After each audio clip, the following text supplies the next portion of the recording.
Assalamualaikum warahmatullahi wabarakatuh. Salam satu Malaysia. Kita ke udara pada malam ini di saluran Luqman Nur Adam Official Facebook, di YouTube channel Luqman Adam, di TikTok channel Dato' Luqman Adam. Kita punya Twitter masih di ban, tak boleh bersiaran langsung. Untuk sebarang persoalan anda boleh bangkitkan di talian 011 3595 4044 011 3595 4044. Mukadimah saya pada malam ni, tuan-tuan, saya nak menjawab fitnah yang dilontarkan oleh Sanusi. Sanusi ni saudara ialah Menteri Besar PAS daripada negeri Kedah, Darul Aman. Hari ini Sanusi mengatakan bahawa kerajaan perpaduan antara BN, PH, GRS, GPS, Warisan, KDM dan juga Dua Bebas adalah merupakan kerajaan luar tabi'i. Alasannya dia kata ialah kerajaan ini telah mengangkat Datuk Seri Ahmad Zahid Hamidi sebagai Timbalan Perdana Menteri yang merupakan seorang kleptokrat kononnya, tuan-tuan. Jadi saya nak beritahu dengan Sanusi Abdullah, Sanusi Muhammad Noor, Menteri Besar PAS ini, sebelum dia menuduh orang lain ni sebagai luar tabi'i ni, dia tengok pada parti dia sendiri, Perikatan Nasional. Perikatan Nasional ni memang betul lah, tuan-tuan, tidak ada sebarang tuduhan di mahkamah. Tetapi persoalan dia, video yang melibatkan Azmin Ali itu terang lagi bersuluh. Kenapa sehingga hari ini tidak ada sebarang pertuduhan ke atas Azmin Ali, sedangkan Hazib, iaitu pasangan kepada Azmin Ali, sudah pun mengaku bahawa dialah pelakon dalam video seks luar tabi'i, seperti mana yang diungkapkan oleh Sanusi ini. Tapi ada tak pertuduhan? Bila tidak ada pertuduhan, dia dilindungi oleh Mahathir, kemudian dia dilindungi oleh Muhyiddin Yassin, memanglah dia tak jadi kluster mahkamah, tuan-tuan. Sama juga dengan Perogol Amah, dulu merupakan ahli DAP. Bila dia melompat menjadi bebas, memberikan sokongan kepada Muhyiddin Yassin, sesedara kes mahkamah dia sedikit masa dulu tidak dapat berjalan dengan lancar. Sekarang sudah dijatuhkan hukuman lah, lepas desakan demi desakan, termasuklah desakan daripada UMNO sendiri yang meminta supaya Muhyiddin tidak terus melindungi Adun Tronoh ni. Begitu juga dengan beberapa orang yang berhadapan dengan kes mahkamah. Kita lihat Mustafa Muhammad, nama dia disebut bersama dengan Datuk Seri Ahmad Maslan, disebut bersama dengan Mas Ermiati, disebut bersama dengan Tan Sri Syarif Samad. Tetapi kenapa Ahmad Maslan dan juga Syarif Samad didakwa di mahkamah, sedangkan Mas Ermiati, sedangkan Mustafa Muhammad yang telah melompat parti, walaupun nama dia sebelum tu disebut, tapi bila dia dilompat parti, dia tiba-tiba menjadi lembu suci. Ini jelas menunjukkan bahawa pendakwaan ke atas kepimpinan UMNO ialah pendakwaan terpilih. Dan bagaimana mungkin seorang yang menerima dana boleh didakwa di bawah AMLA? Dia memohon sumbangan daripada Yang Amat Berhormat Perdana Menteri pada ketika itu. Yang Amat Berhormat Perdana Menteri bagi sumbangan kepada dia di atas keyakinan duit itu adalah sumbangan daripada negeri Saudi Arabia. Surat pun ada. Berdasarkan keyakinan bahawa ianya sumbangan daripada kerabat diraja Saudi. Surat ini telah diberikan kepada Governor Bank Negara Zeti Akhtar Aziz untuk periksa sama ada betul ke ianya sumbangan daripada Pak Arab dan sumbangan daripada kerajaan Saudi. Dan selepas diperiksa, Zeti Akhtar Aziz, Governor Bank Negara Kroni Mahathir ini mengeluarkan 3 surat meluluskan supaya duit ini dibenarkan untuk dibawa masuk ke dalam negara. Kalau misalnya dia tidak dibayar 715 juta ringgit daripada Lau Tek Jo ataupun Jolo, tuan-tuan, Adakah dia akan keluarkan surat membenarkan duit ini, mengesahkan duit ini tidak ada sumber haram, bukan daripada rasuah, salah guna kuasa ataupun aktiviti-aktiviti keganasan dan sebagainya? Tetapi adakah sehingga hari ini ZT didakwa di mahkamah? Tak ada. Yang menjadi kambing hitam Datuk Najib, tuan-tuan. Jadi kena faham bahawa Mahathir Mohamad dan juga Muhyiddin Yassin telah melakukan pendakwaan terpilih. Itu sebab dia tidak didakwa di mahkamah. Sama juga Presiden kamu ataupun pengurusi Perikatan Nasional Muhyiddin Yassin. Dia ketika dia mengurat Nikaji, dia tahu Nikaji ialah seorang isteri kepada claimant, seorang hakim. Tuan-tuan, dalam undang-undang Malaysia ni, mengurat isteri orang ajak ke katil ni, tuan-tuan, adalah satu kesalahan jenayah. Tetapi dia dilindungi oleh atuk. Itu sebab dia tak menjadi kluster mahkamah. Tapi tunggulah sikit hari lagi, bila kita siasat 600 bilion yang dibelanjakan. Silap-silap geng-geng PAS pun akan terlibat sama, menjadi kluster mahkamah. Jadi janganlah hina orang sangat. Takut belum sempat kamu berkokok berderai-derai, ekor bergolomangan shit ni, lebih baiklah kamu diam, wahai Sanusi. Kalau kamu ni parti bersih tak apa juga.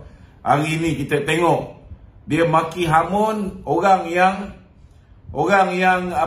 posting. Sebab ada setengah-setengah, saya pun dapat video juga.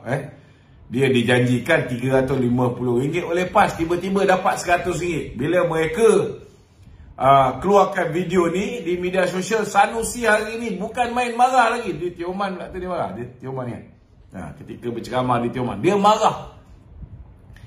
Yang bagusnya tuan-tuan, dia mengaku dalam ceramah dia kata orang-orang yang mengundi Pakatan Harapan sanggup balik belanja sampai RM40,000 daripada Australia dan sebagainya, semata-mata nak mengundi Pakatan Harapan, langsung tak minta duit. Sepatutnya Sanusi ni tak boleh marah orang-orang yang upload gambar janji RM350 dapat RM100. Sebab apa dia tak patut marah? Sebab mereka ni lah golongan-golongan yang tidak ada moral. Pertama sekali, dari mana dia dapat duit sebegitu banyak untuk membayar pengundi-pengundi ni? Bagaimana Pakatan Harapan? Kita tengok Mukris Mahathir pun mengeluarkan kenyataan, menegur Tan Sri Muhyiddin Yassin. Bila Muhyiddin Yassin mengatakan bahawa kabinet ni rosak dan sebagainya, semata-mata kerana mengangkat kleptokrat. Mukris Mahathir sendiri, tuan-tuan, bertanya kepada Tan Sri Muhyiddin Yassin, dari mana dia dapat duit sebegitu banyak? Dia dapat duit sebegitu banyak untuk membeli undi-undi. Dia patut jawab dulu. Jadi saudara, saya nak beritahu, Tan Sri Muhyiddin baik, begitu juga Sanusi baik. Sebelum mereka ni keluarkan kata-kata menghina orang lain, sepatutnya mereka ni malu, kerana mereka ni lah bapak rasuah paling dahsyat kat Malaysia hari. Kerana tak pernah dalam sejarah dunia gejala rasuah berleluasa melibatkan jutaan orang. This is first time ever, tuan-tuan. Kita lihat pengundi-pengundi luar dirasuah oleh pemimpin-pemimpin calon-calon pilihan raya Perikatan Nasional dan PAS. Kita lihat anak-anak muda Melayu dirasuah oleh pemimpin-pemimpin Perikatan Nasional dan PAS. Mereka patut malu kerana mereka merosakkan anak muda kita yang baru lagi belajar, baru lepasan universiti, baru habis sekolah, belum tercemar. Akhirnya semua terlibat dengan gejala rasuah. Angkara daripada manusia-manusia macam Sanusi dan rakan-rakan yang sewaktu dengannya. Patut mereka malu sebelum mereka menghina orang-orang muda yang upload gambar kerana PAS cakap tak serupa bikin, janji nak bagi sekian banyak, dapatlah sekali RM100 je. dia sebut RM50, jangan bohong lah. Kalau RM50 dia orang tak balik nak ngundi korang. Kita pun tahu ada setengah-setengah tempat pengundi sampai dapat RM500, ada setengah-setengah tempat pengundi dapat RM250, ada yang dapat RM300 satu undi. Kita pun tahu video yang dimuat naik RM350 dijanjikan, tapi last sekali dapat RM100. Itulah mungkin video yang diperkatakan oleh Sanusi. Tapi dia kata budak-budak ni, dia kata orang muda ni RM50 pun nak berkira, RM50 kepala kotak dia. Ni dia kata Oman Adam penipu. Nak tipu apa? Dah 3 dah video saya upload dalam Facebook saya. Video yang berlaku di Kedah. Kita lihat bagaimana mereka menggunakan dewan. Kita tengok bagaimana mereka mengagihkan duit menggunakan bangsal-bangsal. Kemudian ada video di Terengganu, kita lihat lebay PAS ni, suruh setiap seorang yang ambil duit ni, wallahi saya akan undi PAS, baru dia PAS duit. Nak tipu apa lagi? Saya minta tolong mulai malam ni, semua orang yang ada bukti Perikatan Nasional dengan PAS telah pun menggunakan duit membeli undi. Hari ni tolong post video-video tu di laman web, laman sosial tuan-tuan, dengan caption mudah saja. Perikatan Nasional beli undi. Dah cukup. Kalau nak buat komen panjang lebar lagi bagus, Tetapi kita kena beritahu, kita kena tanam dalam otak rakyat Malaysia bahawa mereka menang sampai 73 kursi bukan kemenangan yang bersih. Mereka menang kerana mereka merosakkan anak-anak muda kita dengan duit, tuan-tuan. Begitu dahsyat mereka membeli pengundi-pengundi muda ni, tuan-tuan. Ini kita kena beritahu, kita kena dedahkan. Dan selepas ini saya harap Menteri Dalam Negeri yang baru dan SPR minta tolong siasat mereka-mereka yang telah membeli undi ni. Jangan kita lepaskan. Kerana bila kita siasat mereka ni, kita akan akhirnya tahu dari mana mereka dapat duit sebegitu banyak untuk membayar pengundi-pengundi ini, tuan-tuan. Barulah kita tahu apa yang berlaku dalam tempoh darurat. 600 bilion yang dibelanjakan. Berapa banyak yang betul-betul dibelanjakan untuk rakyat, berapa banyak digunakan untuk bagi kepada kroni untuk direct nego project, berapa banyak kickback. Ini perlu disiasat, tuan-tuan. Tak boleh kita lengahkan. Kalau boleh sebelum pilihan raya negeri yang 6 buah negeri ni, buat cepat-cepat. Bagi dia orang pula berasa. Bagi dia orang berasa. Dia orang duk fitnah BN macam-macam dulu. Sekarang alhamdulillah, mereka pun mengaku Pakatan Harapan pun tak bagi duit. Dia pula mengaku. Tapi dia mengaku sikit lah. Dia kata RM50 je. Padahal saudara, banyak gila, tuan-tuan, duit yang dia belanjakan. Kalau setakat RM50 tak adalah undi swing begitu banyak, tuan-tuan. Okey, kita mulakan dengan sesi soal jawab. Silakan. Kedok. Ya. Dia juga tu Sanusi juga kata bukan saja kerajaan ni luar tabi, tapi dia kata kerajaan ni kerajaan kleptokrat dan cawanis. Saya nak beritahu dengan Sanusi, kleptokrat ni tak payah cerita lah. Sebenarnya yang kleptokrat dan keparat ni ialah Perikatan Nasional dan juga PAS. Kerana mereka menyalahgunakan duit negara demi untuk memenangi pilihan raya yang lepas. Kita lihat mereka menggunakan duit dengan amat dahsyat di Melaka, mereka gunakan duit yang amat dahsyat di Johor, tetapi yang paling dahsyat sekali mereka beli undi. Mereka beli undi. Kalau Melaka dengan Johor ni tak nampak sangat beli undi tu. Lebih kepada mereka membelanjakan beratus juta ringgit untuk promosi, untuk sewa truk, untuk banner, billboard dan sebagainya. Tetapi kali ni beli undi.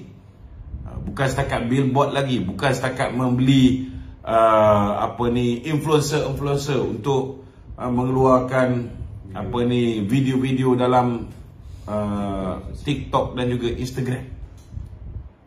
Ramai yang mereka bayar. Dari mana dia orang ada kekayaan begini banyak? Ini mesti disiasat. Kita tak boleh biarkan.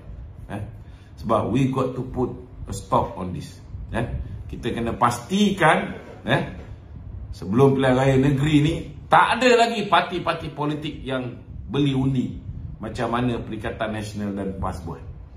Ini dua parti beli undi ni, parti Bersatu dengan parti PAS ni, kita harus hentikan. Apa macam cara sekalipun, we got to put stop. Kita kena stop benda ni. So, adakah ini ayat-ayat provokasi juga tu? Kalau nak cerita tentang chauvinis, saya nak tanya, bukankah Bersatu pernah bersama dengan DAP?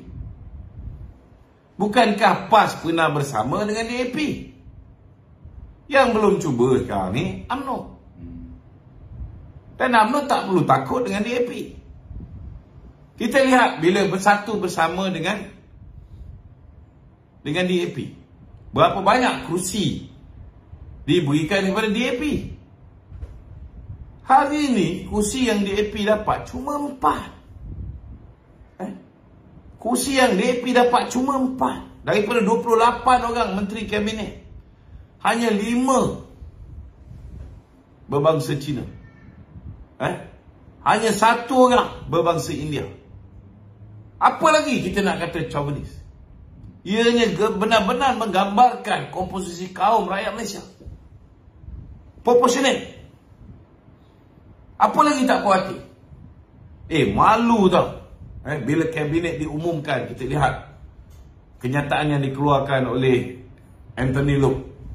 Dia kata sehari selepas keputusan pilihan raya, DAP membuat mesyuarat khas CWC dan CWC membuat ketetapan mereka memberikan sokongan untuk Datuk Seri Anwar Ibrahim menjadi Perdana Menteri.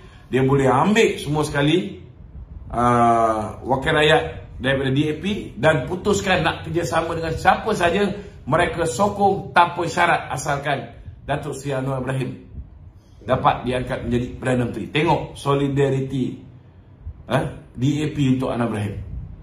Kita rasa malu. Parti komponen kita sendiri mendesak supaya Presiden UMNO letak jawatan. Macam mana? Parti komponen kita desak Presiden UMNO letak jawatan. Lepas tu tak dapat jawatan dalam kabinet, bising. Fikirlah, siapa punya silap? Siapa suruh pergi? Dah tanda tangan, aku janji kau pergi bagi SD pada Muhyiddin. Betul tak? Jangan salahkan Presiden. Mestilah Presiden akan letak orang yang dia paling percaya dulu. Yang mana dia nampak goyang-goyang tu kemudian betul tak? Kalau ada lebih, mungkin dapatlah di malam tadi. Kalau ada lebih, mungkin dapatlah GLC. Kena faham, bukan kerajaan ini kita kuasai sepenuhnya. Kita kena share. We got to share the responsibility. Ada orang tanggungjawab dia berat sikit, jadi menteri. Ada orang tanggungjawab dia ringan sikit, jadi timbalan menteri. Ada orang tanggungjawab dia ringan banyak sikit, jadi pengurusi GLC, jadi board of director itu dan ini. Jaga agensi itu, jaga agensi ini. Kena faham lah. Lain kali kalau nak semua sekali dapat berasa, buatlah kerja betul-betul sampai BN menang besar. Apa yang kita dah buat untuk pastikan Barisan Nasional menang besar? Yang itu kita patut tanya pada diri kita. What we have done for the party. Tak ada pula yang nak bising. Semua rasa macam tak bersalah. Kita pun rasa kita dah gagal. Kita bukan ada jawatan pun, bukan tanggungjawab kita pun nak pastikan BN menang ni. Tapi kita pun rasa bersalah. Walaupun kita ceramah tiap-tiap malam, kita buat tu buat ni untuk pastikan parti menang, tak menang. Nak buat macam mana? Kurang-kurang kita minta maaf juga. Ini dah lah tak minta maaf, tak deliver undi India, tak deliver undi China. Paksa pula Datuk Zahid letak jawatan. Mana datang otak dia orang? Lepas tu tak dapat jadi calon, tak dapat jadi menteri, marah. Tak boleh lah macam tu. Okey. Pergi soalan ke RPK ni tu Raja Petra dia ada keluar video, dia kata ada lagi Raja Petra ni hidup lagi. Ada tu. Dia kata kerajaan ini bukan kerajaan perpaduan. Boleh Datuk jelaskan sikit tak? Banyak kali dia bagi tahu ada benda yang dia macam ni lah. Kerajaan ni kau nak panggil kerajaan apa pun tak apa. Cuma kena faham, bila kerajaan, satu orang pun tak boleh bentuk kerajaan. Maka Kebawah Maha Mulia Seri Paduka Baginda Yang Tuan Agong mencadangkan supaya Perikatan Nasional dan juga Pakatan Harapan membentuk kerajaan perpaduan. Perikatan Nasional tidak mau menyertainya. Kalau Perikatan Nasional menyertainya,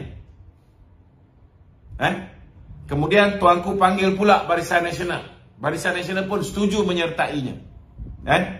Kemudian tuanku panggil pula Warisan setuju menyertainya. Panggil pula KDM, panggil pula yang bebas, panggil semua sekali.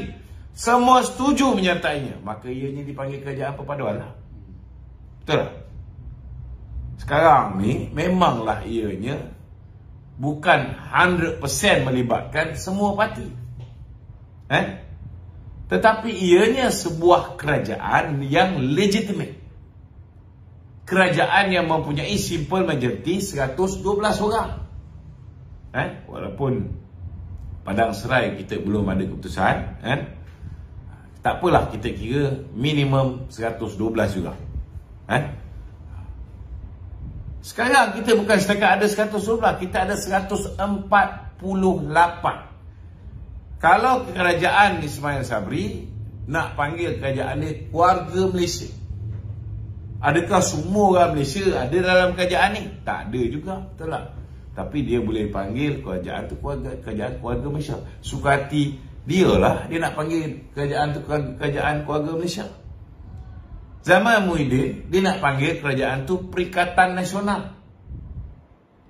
Sedangkan pada ketika itu tak ada pun register perkataan Perikatan Nasional. Later on baru dia registerkan Perikatan Nasional secara senyap-senyap dan tarik pas untuk menyertai Perikatan Nasional tanpa memaklumkan kepada kita. Kita dah sign piagam muafakat nasional dengan PAS. Tiba-tiba PAS curang, bentuk Perikatan Nasional duduk dalam satu political party ataupun political coalition bersama dengan bersatu.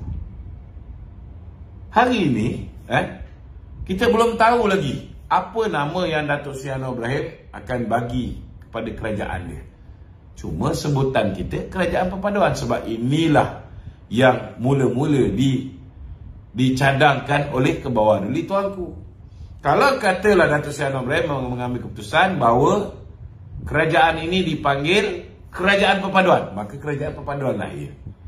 Kalau lepas ini dinamakan kerajaan ini sebagai Barisan Harapan, maka Barisan Harapanlah dia. Kalau lepas ni kerajaan ini dipanggil sebagai Harapan Nasional, maka Harapan Nasional lahir. Terpulang. As for now, it is a coalition government. Ianya sebuah kerajaan campuran. Kenapa saya kata campuran? Sebab mereka ini masuk pilihan raya bukan di bawah satu entiti. PKR, Amanah, DAP, satu entiti bersama dengan Muda. Okey. Tetapi Barisan Nasional, dalam dia ada UMNO, MCA, MIC, PBRS, satu entiti, satu coalition. Jadi kita ada beberapa coalition, termasuk Parti Warisan, KDM dan sebagainya, GRS, GPS. Mereka ni semua bersatu mewujudkan sebuah kerajaan campuran. Sebenarnya hakikatnya ianya sebuah kerajaan campuran. Apa nama kerajaan campuran ni? Nak dipanggil kerajaan perpaduan ke, kerajaan Pakatan Nasional ke, ataupun kerajaan Harapan Nasional ke, selepas ini baru kita akan tahu.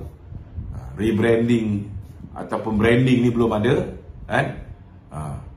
Apa hala tuju kita selepas ni pun belum ada. Yang paling penting sekali, hari ini sudah angkat sumpah. Hari Isnin akan ada mesyuarat khas kabinet yang pertama. Kita nak tumpukan perhatian untuk menyelesaikan beberapa perkara pokok yang perlu diperjelaskan kepada semua menteri-menteri, seperti mana yang Perdana Menteri cakap, bahawa selepas ini keadaan berubah, bukan macam dulu. Belanja kena jimat, semua kena make sure utamakan rakyat, bukan lagi berbelanja mewah macam dulu. Kita sekarang berada dalam keadaan krisis, nak berhadapan dengan banjir, nak berhadapan dengan krisis makanan, dengan krisis kenaikan harga barang, dengan krisis mata wang. Alhamdulillah kita sudah mengukur balik ringgit Malaysia ni. Kita harap lepas ni makin mengukur, bursa saham Kuala Lumpur makin mengukur, foreign direct investment akan kembali, domestic direct investment juga akan meningkat. Kita harap things will be better. Kita harap kadar pengangguran akan lebih merosot selepas ini. Raja Petra cakap juga, dia kata BN dengan Anwar ni menggunakan nama tuanku tu untuk menghalalkan nak cakap pasal kerajaan paduan itu. Ini bukan soal menggunakan nama tuanku. Raja Petra duduk kat Manchester, apa dia tahu? Yang berlaku di istana ialah kedua-dua belah pihak. Pihak yang mempunyai undi paling banyak, 82 kursi, iaitu Perikatan Nasional, dipanggil. Datuk Seri Anwar Ibrahim telah pergi ke istana bersama Datuk Seri Saifuddin Nasution. Tetapi di peringkat mereka yang mempunyai undi kedua terbanyak, tuanku telah memanggil si Muhyiddin Yassin bersama dengan Tuan Guru Haji Hadi. Sebab mereka ni dua blok yang berbeza. Dan blok Haji Hadi sebenarnya lebih banyak daripada blok Muhyiddin. Sebab ada orang PAS bertanding atas tiket Perikatan Nasional. Tetapi di Kelantan, PAS bertanding atas tiket PAS. Bersatu pun bertanding atas tiket PAS. Itu dah jadi dua blok. Ini yang goblok-goblok ni tak faham. Ini satu lagi mistake yang diorang buat, yang menyebabkan sebenarnya mereka mengecilkan. Mereka tak boleh kata mereka menang 73. Mereka tak boleh kata Perikatan Nasional menang 73. No, that is very wrong. Sebenarnya undi yang menang atas tiket Perikatan Nasional berbeza dengan undi yang menang atas tiket PAS. Tak sama. Watika Perikatan Nasional ditandatangani oleh Muhyiddin. Watika PAS ditandatangani oleh Haji Hadi. Dan bila tuanku titah supaya mereka berdua ni bersatu, Muhyiddin tolak, Datuk Seri Anwar Ibrahim terima. Jadi apa benda yang dia kata kita menggunakan nama tuanku? Memang tuanku suruh mereka berdua berpakat, dua entiti berpakat. Tapi Muhyiddin menolaknya. PAS tak cakap apa, dia jadi Pak Angguk je lah. Betul tak? Selama hari ni pun, walaupun dia menang lagi banyak kursi, tetapi dia tak boleh memimpin. PAS tidak ada keupayaan memimpin. PAS hanya jadi Pak Turut kepada Muhyiddin Yassin. Dia tak peduli.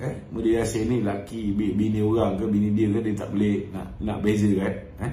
PAS tak peduli. Lepas tu pandai cakap orang lain luar tabi. Jadi kita nak beritahu dengan Raja Petra ni, balik Malaysia lah. Berhadapan dengan tuduhan-tuduhan di mahkamah dulu. Dia pun lupa dia ni kluster mahkamah. Bukan setakat kluster mahkamah, dia ni kluster bankrupt. So tak payah cerita banyak lah. Saman pun tak guna orang macam ni, sebab dah bankrupt. Bolehlah dia bising, bolehlah dia bercakap macam-macam. Okey.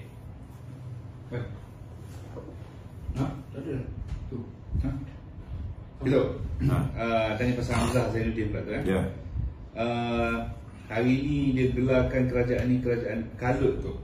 Lepas tu dia kata dia juga terima call daripada kawan-kawan dia daripada Perikatan Nasional dan Barisan Nasional. Ada beberapa orang daripada MPBN ni yang menyatakan perkara sama.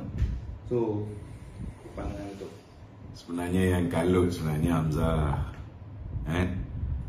dia kalut nak masuk BN tak dapat, kemudian dia kalut hari ni nak bagi nasihat tips pula kepada Saifuddin Nasution. Itu yang aku macam nak minta nyawa dengan Datuk Seri Saifuddin nya, macam takut ada benda-benda yang terbongkar kat KDN tu. Jadi kita nasihat dengan Datuk Seri Hamzah ni tak payah kalut lah. Bukan semua orang perangai macam pemimpin Perikatan Nasional, macam Mahathir dengan Muhyiddin. Bila dapat kuasanya terus nak mengamalkan politik dendam. Tak semua orang macam tu. Jadi dia tak payah nak kalut. Relax. Kalau ada rezeki dia, selamatlah dia. Kalau dia ada buat benda-benda salah dekat KDN tu, kalau dah terbongkar nanti, takut dia pun menyertai kluster mahkamah ni. Buat sementara waktu, tenang. Jangan kalut. Okey. Syedan Kasim kata orang-orang kanan UMNO ada lagi Syedan Kasim. Dia kata orang kanan-kanan UMNO dipinggirkan. Sebenarnya dia mengenang nasib kawan-kawan lama dia, sama-sama geng pengkhianat dia, yang sepatutnya dapat kursi menteri tak dapat. Macam mana kita nak bagi mereka ni kursi menteri yang setia pun ada tak dapat? Kena ingat tau, Datuk Seri Ahmad Maslan tak dapat kursi menteri ni. Dia Susah Agung UMNO. Siapa lebih layak? Dia lebih layak ke Syamuddin Tun Nusin lebih layak? Ni Datuk Seri Samsul Anwar Nasara. Dia orang yang pertama sekali bila Datuk Seri Zahid menitahkan mengarahkan supaya menteri-menteri daripada UMNO meletakkan jawatan. Dia orang pertama letak jawatan. Dia dapat tak menteri? Tak dapat. Kalau dia tak dapat, macam mana Isyamuddin nak dapat? Betul lah. Isyamuddin orang pertama yang mengarahkan 10 orang memberikan SD kepada Muhyiddin Yassin. Kita dah ada akta anti lompat parti. Pengkhianat bangsa ni, daripada 2018 buat perangai sampai hari ni tak selesai. Tak selesai lagi. Apa nak jadi ni? Dulu dia jugalah, dia dah dapat jadi pemangku timbalan Presiden UMNO. Suruh tanding timbalan Presiden, tak nak bertanding, masuk gua. Lepas tu pujuk pula wakil rakyat UMNO ni untuk menyertai bersatu. Lompat. Kemudian Sabah, habis jahanam UMNO Sabah. Ketua-ketua bahagian semua keluar UMNO, menyertai bersatu secara beramai-ramai. Last kali ketua wanita kena ambil alih jadi ketua bahagian, ketua timbalan Naib, ketua pemuda pun ada yang ambil alih jadi ketua bahagian. Terkontang kanting UMNO Sabah dibuat Dek Syamuddin Tun Nusin. Dah buat perangai macam tu, Datuk Zahid bagi lagi peluang jadi calon pilihan raya, harap dapat berubah lah. Geng-geng dia pun dapat juga jadi calon. Bukan kita tak tahu geng-geng dia siapa, kita tahu. Saya pun pelik juga kenapa dia orang ni boleh jadi calon lagi, Tapi lepas pilihan raya buat lagi. Macam mana? Kau ingat kita ni suka ke balon sama-sama parti? Kita hilang kawan tau. Kalau ikutkan aku pun tak nak balon. Aku pun tak suka nak cerita pasal Isyamuddin, nak cerita pasal 10 orang ni. Tak nak. Tapi nak buat macam mana? Parti dah buat pembersihan, geng-geng khianat ni pun banyak dah kita gugurkan pun, masih ada lagi 10 orang bagi SD kepada Muhyiddin. Apa nak jadi parti kita ni? hari ni, dengan duit Muhyiddin, dengan duit Syam, dengan duit beberapa orang lagi, mereka dah merancang nak ambil alih UMNO dalam pemilihan UMNO akan datang. Takkan kita nak diam? Takkan kita nak biarkan mereka ni ambil alih parti, kemudian heret parti ni bersama dengan Bersatu, lepas tu apa jadi dengan UMNO? UMNO menang 26 kursi. Engkau berkawan dengan parti PAS, berkawan dengan parti Bersatu, apa jadi pada UMNO? We are not going to be able to contest in that 73 seats. Habis kuat pun, UMNO hanya boleh pertahankan 26 kursi ni dan 18 kursi yang PKR menang, kawasan Melayu di bandar kebanyakannya, dan PAN menang ataupun Amanah menang. 18 kursi ni, dengan kedudukan UMNO hanya menang 26 kursi, kedudukan mereka menang 73 kursi, agak-agak daripada 18 ni, berapa UMNO dapat? Habis kuat 3-4 kursi. Maknanya UMNO tinggal 30 kursi saja bertanding dalam pilihan raya umum ke-16. Nak mampus kita nak kerjasama dengan Bersatu. UMNO ada 191 bahagian.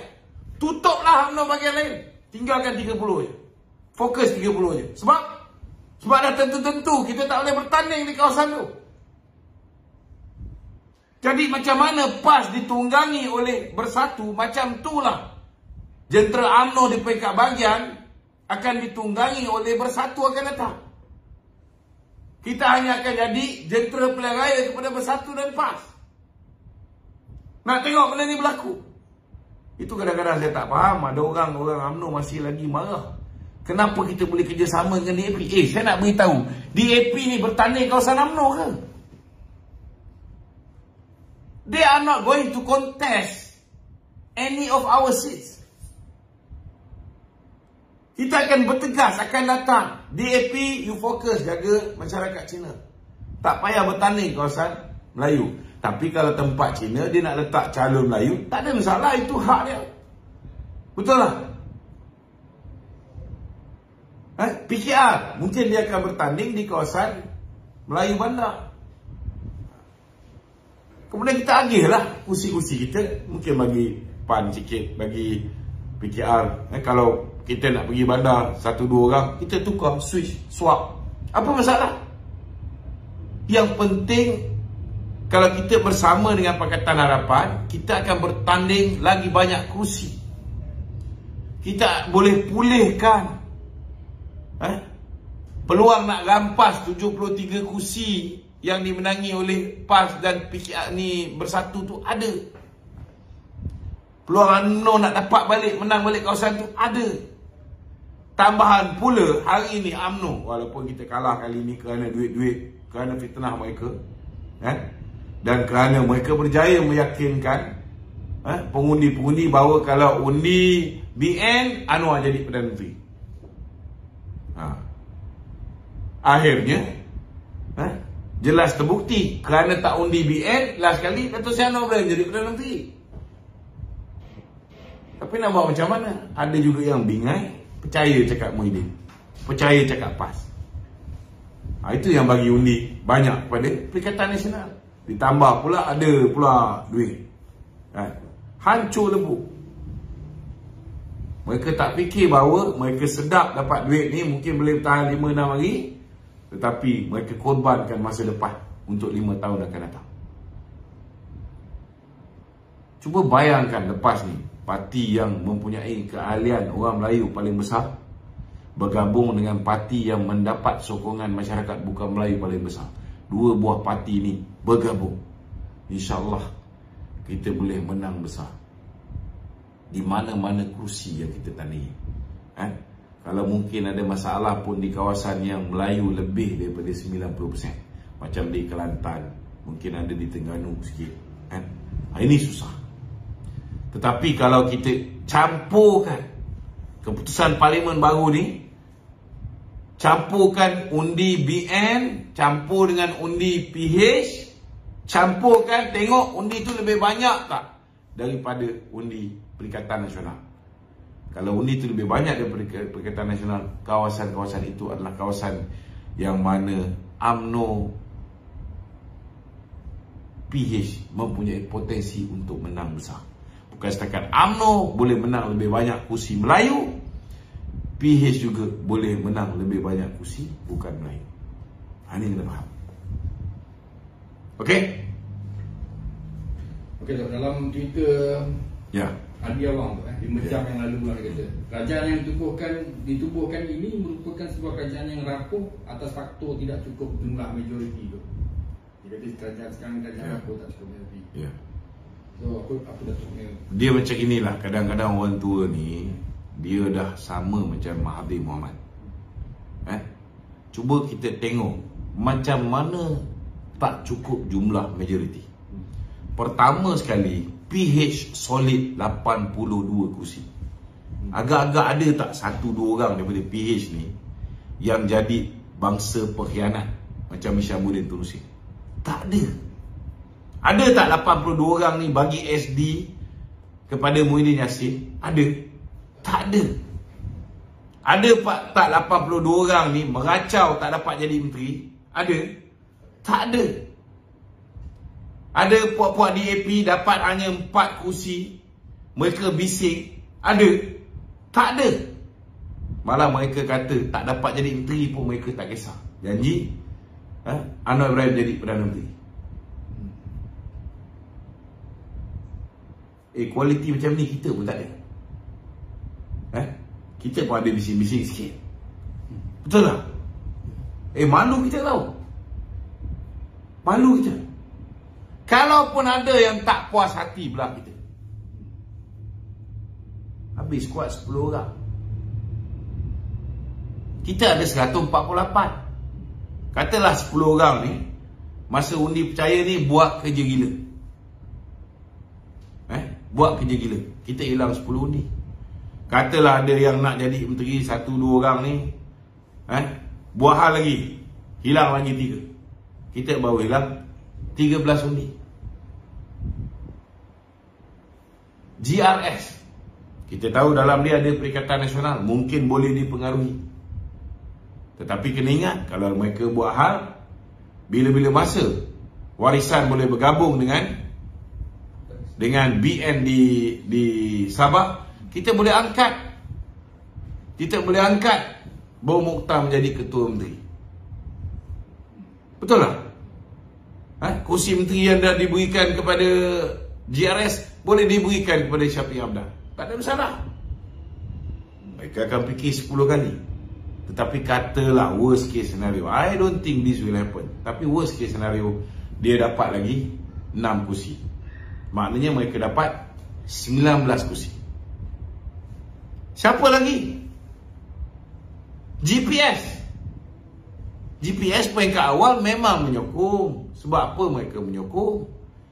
Sebab mereka ingat BN ikut. Mereka ditipu oleh Muhyiddin. Mereka ingat BN menyertai. Dia tak tahu BN tak menyertai. Yang menyertai Muhyiddin hanya Hishamuddin dengan 10 SD dia. Kena faham tu. Dan bila mereka menyokong Kerajaan Perikatan Nasional, 13 orang dalam GPS menyatakan mereka tak nak bersama dengan PN kerana tak nak bersama dengan PAS. Mereka akan hilang undi masyarakat bukan Melayu di Sarawak. Worst case scenario, ada 10 orang. 10 orang ni pun saya nak beritahu, mereka dah menjadi timbalan Perdana Menteri. Buat kali pertamanya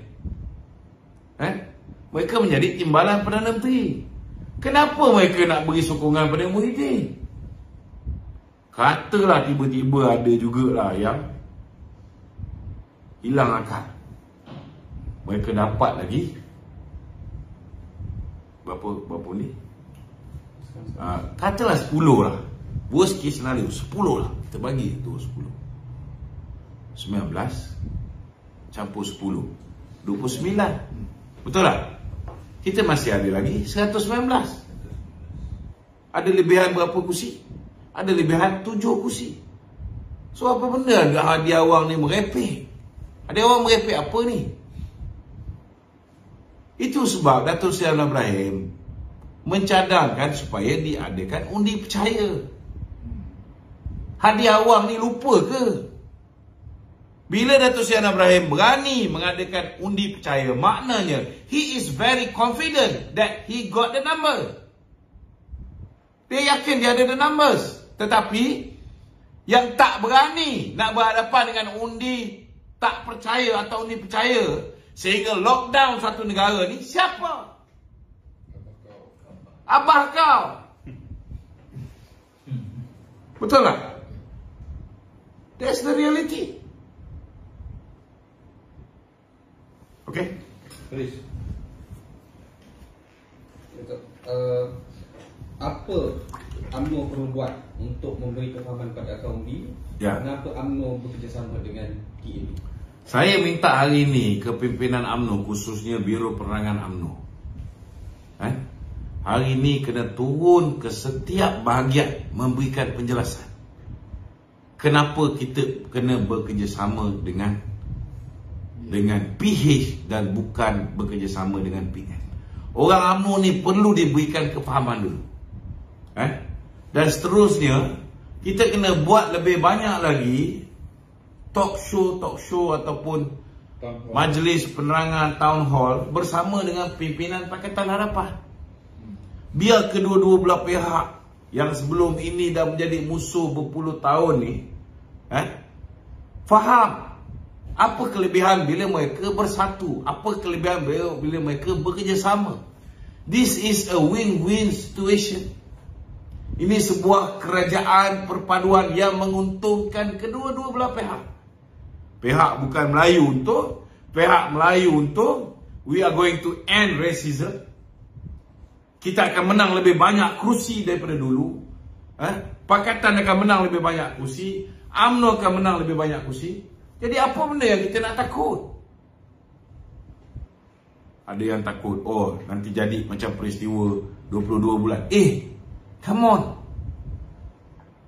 Kita pun belajar melalui kesilapan kita. Bila kita kalah tahun 2018. Takkan Pakatan Harapan tak belajar melalui kesilapan mereka bila mereka hanya berkuasa 22 bulan. They also learn from their mistake. Diorang pun belajar daripada kesilapan mereka. Mereka takkan buat kenyataan-kenyataan yang akhirnya boleh menyebabkan kerajaan itu runtuh. Kenyataan yang kononnya dikeluarkan oleh Ngah Komeng itu kenyataan lama. Hari ini takkan Ngah Komeng nak keluar kenyataan macam tu. Dia dah tahu kalau dia keluar kenyataan macam tu, dia tarik sokongan. Contohnya lah, ini cerita lama, dia nak tarik sokongan kalau tak iktiraf UEC. Last kali, kepentingan Cina dalam kerajaan pun dia tak boleh jaga. Lebih buruk kalau puak-puak PAS dengan Bersatu dapat kuasa, dia akan lakukan penawan terpilih ke atas pemimpin DAP macam dulu. Dia kenakan ke atas Syed Saddiq, kenakan ke atas Lim Boon Eng. Nak tengok benda tu berlaku? Mereka pun tak nak benda tu berlaku. Bukan kita pun dah serik dengan Bersatu dengan PAS. Mereka pun tak nak dianiaya oleh Bersatu dan PAS juga. They are going to be much more tolerant after this. Dia orang akan lebih bertolak ansur. Tengok dari segi kabinet pun. Mereka akan lebih bertolak ansur. Jadi sabar. Ada yang risau, oh ini lepas ini akan ada, cepat je dia orang ni, lepas ini akan ada pilihan raya PBT. Ingat UMNO tunggul kayu ke dalam tu? UMNO ada 6 orang menteri tau. PKR ada berapa? 7 8 orang menteri. Habis GRS ada 3 lagi. GRS ada 3. GPS ada 3. GRS pun ada. APCO pun ada. Ramai lagi ada. So apa kita nak takut? Apa kita nak takut? Setiap keputusan. Hari ni Datuk Seri Anwar Ibrahim dah kata dah, hari Senin ni salah satu agenda dia nak memastikan menteri ni tak boleh buat kenyataan-kenyataan sesuka hati macam dulu.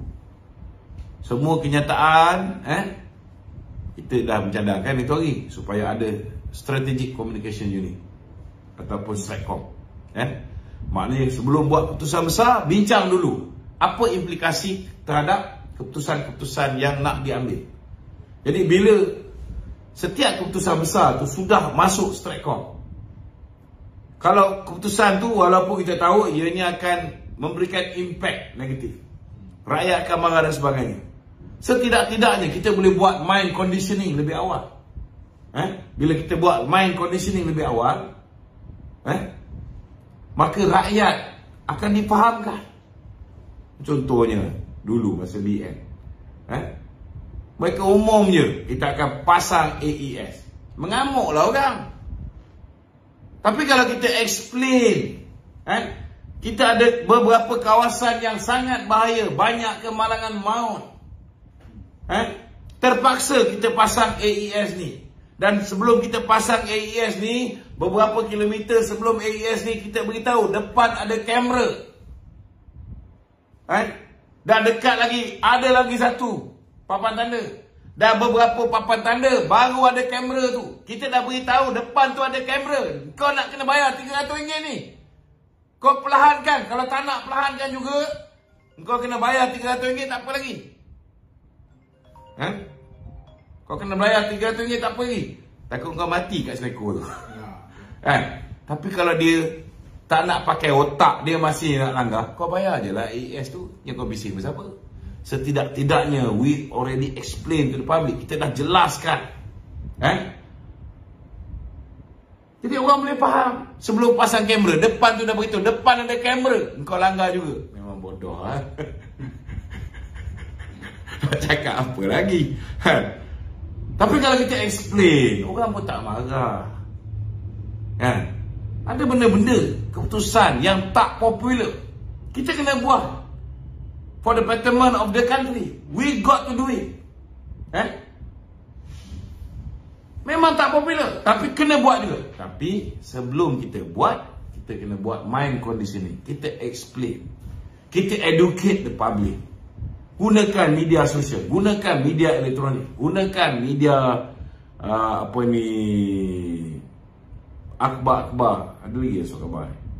Ada lagi. Ruang iklan semua, explain, barulah orang faham. Okey, ada lagi? Okey, Tok minta ulas sikit tu, mengapa dua ketua parti MIC dan MCA tidak tersenarai dalam kabinet Datuk Seri Anwar Ibrahim? Rasanya kita dah explain dah. Kita kena faham bahawa ini adalah kerajaan campuran. Daripada kerajaan campuran ini, UMNO, BN hanya dapat 6 kerusi. Sudah pastilah bila 6 kerusi, MCA hanya ada 2 kerusi, MIC hanya ada 1 kerusi. Kalaupun MCA dan MIC akan berada dalam kerajaan, mungkin setakat level Timbalan Menteri. Sebab susah orang UMNO pun tak bertanding, tak jadi menteri. Orang yang dulu jadi menteri, kita suruh berhenti, dia orang pertama berhenti pun, Datuk Seri Samsul Anwar Nasrallah pun, dia pun tak dapat jadi menteri. Jadi kena faham lah. Betul? Ada juga yang dapat offer jadi menteri, tapi dia tak nak kementerian tu. Dia nak Kementerian Kewangan juga. Jadi macam mana nak buat? Nak tolong macam mana? Kementerian apa ni, kita tak boleh pilih. Ini dah berlaku dulu. Dulu ada seorang Menteri Kewangan kedua, nama dia Husni Nazlah. Husni Nazlah, dia daripada Menteri Kewangan kedua, bukan ada kuasa mutlak. Menteri Kewangan kedua. Masih lagi yang berkuasa Menteri Kewangan pertama. Datuk Seri Najib bagi dia peluang untuk mengetuai satu kementerian secara bersendirian. Jadi menteri penuh. Bukan menteri nombor 2. Jadi menteri KPKT sebab dia di Tambun. Tambun ni banyak kawasan penduduk flat, orang apa dipanggil, peneroka bandar semua sekali kan. So dengan pengalaman yang dia ada, dia boleh menjaga KPKT dengan baik. So bagi jawatan Menteri KPKT tak nak ambil. Itu yang tiba-tiba norma yang dah dibagi Tan Sri Patut Pencen tiba-tiba dapat jadi Menteri KPKT. Sebab Husni tolak. Jadi dah ada pengalaman macam tu. Patutnya kalau kita diberikan peluang, ambil sajalah. Betul tak? Jangan demand. Janganlah demand. Bila tak ambil, maka kena cari calon lain. Itu sebab ada yang dapat senator, dia ambil jadi senator, kemudian diberikan tanggungjawab yang berat. Contohnya Datuk Seri Dr. Zamri Kadir. Tanggungjawab dia bukan semua orang boleh buat. If we want to send someone to be the foreign minister, we got to make sure that he can speak English fluently. He must have the knowledge. Dan Datuk Seri Zamri Kadir ada knowledge. Orang yang berpengalaman, pernah menjadi menteri besar. Dulu saya kenal dia daripada dia Saudes lagi. Dia ada satu institusi think tank. Memang bab international punya Knowledge, polisi apa semua, memang dia tahu. So he's the best man for it. Ada juga orang marah juga, kena faham lah. Berilah keyakinan kepada Presiden Parti. Dia tahulah apa dia nak buat. Bukan dia pilih orang buta-buta. Bukan dia pilih orang buta-buta. Kalau boleh Dr. Ashraf Wajidi pun dia nak letak dalam kabinet. Tapi nak buat macam mana? Dia dah pakai kuota senator dia. Ini pun ramai orang tanya saya juga, kenapa Ketua Muda tak ada dalam kabinet. Kena faham, dia dah pakai kuota dia. So mungkin dia akan diberikan GLC, dia akan diberikan tempat yang membolehkan dia meneruskan gerak kerja dia untuk menjaga pemuda. Ini kena faham. Bukan senang. Semua orang hari ini mencari Presiden UMNO. Hari semalam saya dengar cerita rumah dia ramai. Hari ini pun walaupun dia meeting pun rumah dia ramai juga. Kat Yayasan Al-Falah kan. Okey. Ya. Din Pago kata Anwar ada prinsip tata kelola yang baik dengan melantik orang yang ada kes mahkamah. Siapa? Din Pago cakap. Din Pago tadi dah jawab. Okey. Lepas tu dia kata Anwar juga menjual maruah negara semata-mata nak jadi Perdana Menteri. Macam mana? Anwar, dia kata lah, Anwar juga menjual maruah negara semata-mata nak jadi Perdana Menteri. Apa benda yang Anwar jual maruah negara? Ya, salah satunya sebab dia melantik Lantik Zahid lah. Okay. Dia macam ni lah, puak-puak baruah Perikatan Nasional ni. Kadang-kadang aku dah geram ni kan. Cubalah kita pakai otak sikit. Dia nak kerjasama dengan BN. Kalau BN sokong dia itu hari, maknanya dia kerjasama dengan kleptokrat jugalah. Betul lah. Atau dia kerjasama dengan kelompok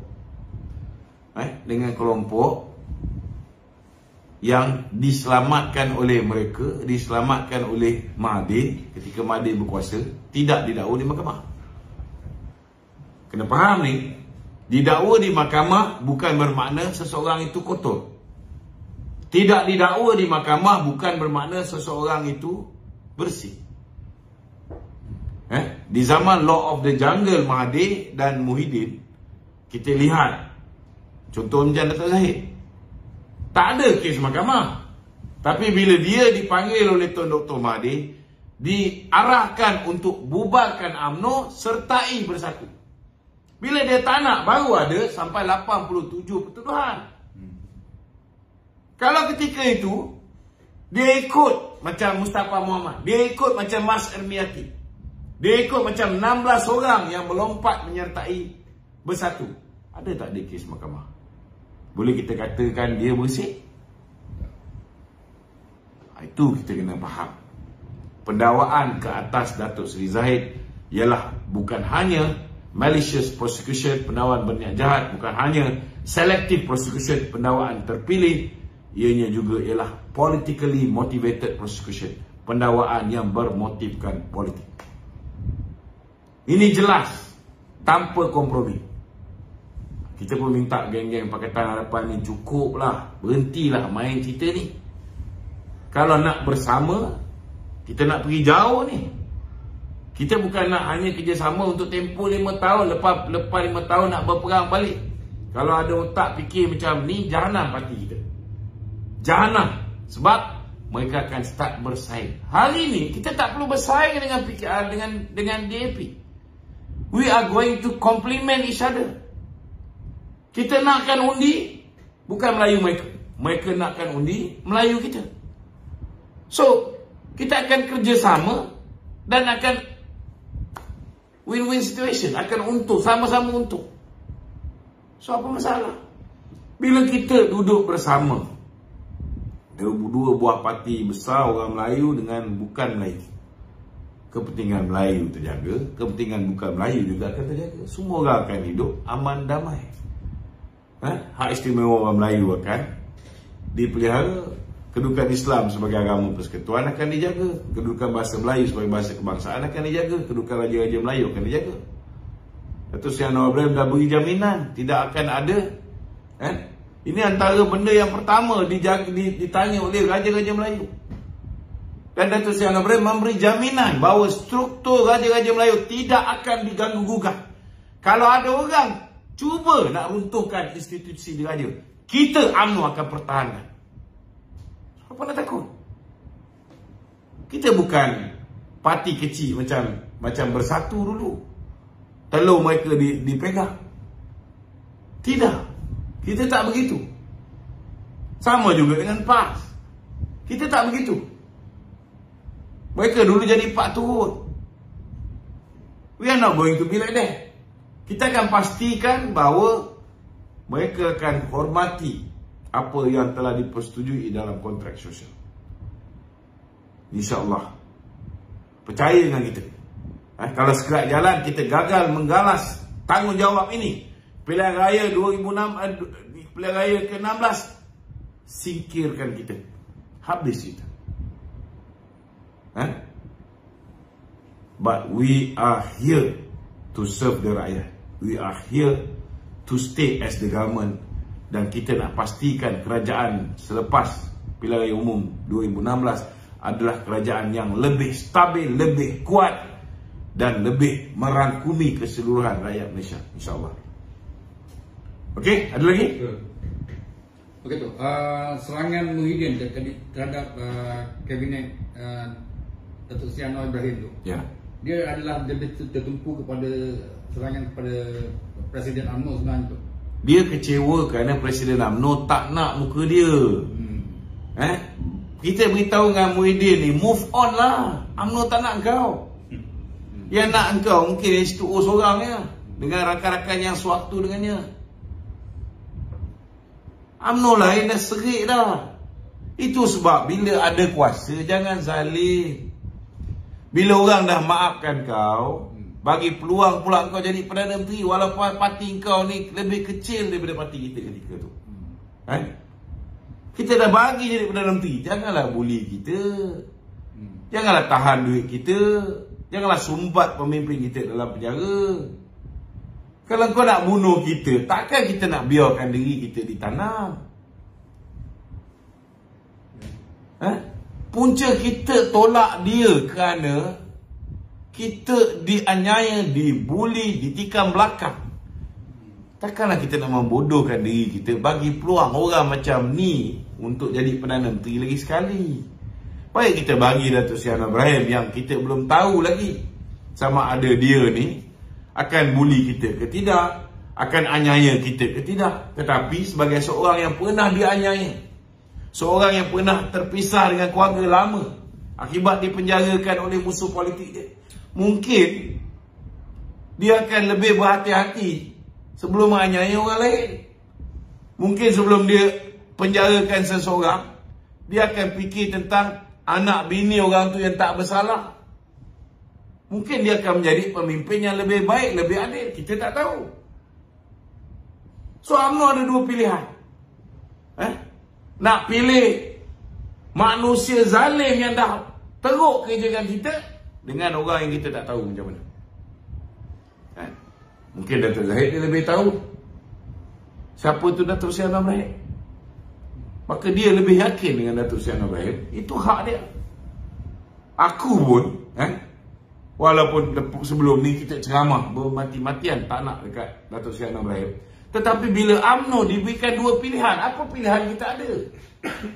Pilihan kita hanya dua manusia ni. Nak letak Datuk Seri Anwar jadi Perdana Menteri atau letak Muhyiddin yang kita dah kena teruk dah dengan dia. Sudah pasti kita akan elak daripada Muhyiddin. Sudah pasti kita bagi peluang Datuk Seri Anwar Ibrahim untuk buktikan. Dan dia pun hari ni dah 75 tahun. Sudah pasti dengan asam garam kehidupan yang dia dah lalui. Sudah pasti dengan pelbagai pancaroba, pelbagai ranjau dan duri ni, dia akan lebih berhati-hati. Dan dia dah lihat bagaimana kerajaan boleh tumbang. Kerajaan boleh jadi tidak stabil. Kerajaan campuran ni memang tak stabil. Boleh jadi tak stabil sekiranya tak dijaga semua orang. Kalau sekerat jalan dia dah rasa dia kuat, dia buat macam Muhyiddin, dia nak bunuh kita. Kalau dia berfikir begini, akhirnya dia juga yang akan tumbang. Betul tak? Dia belajar banyak daripada pengalaman Mahathir. Dia belajar banyak daripada pengalaman kesilapan Muhyiddin. So kita ni kalau orang cerdik, kita tak belajar kesilapan orang dan ulangi kesilapan itu.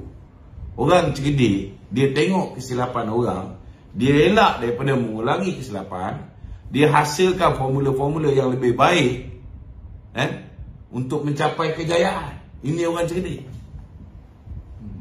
Ini kena faham. Okey? Ada lagi? Dah sejam lah ni. Sejam.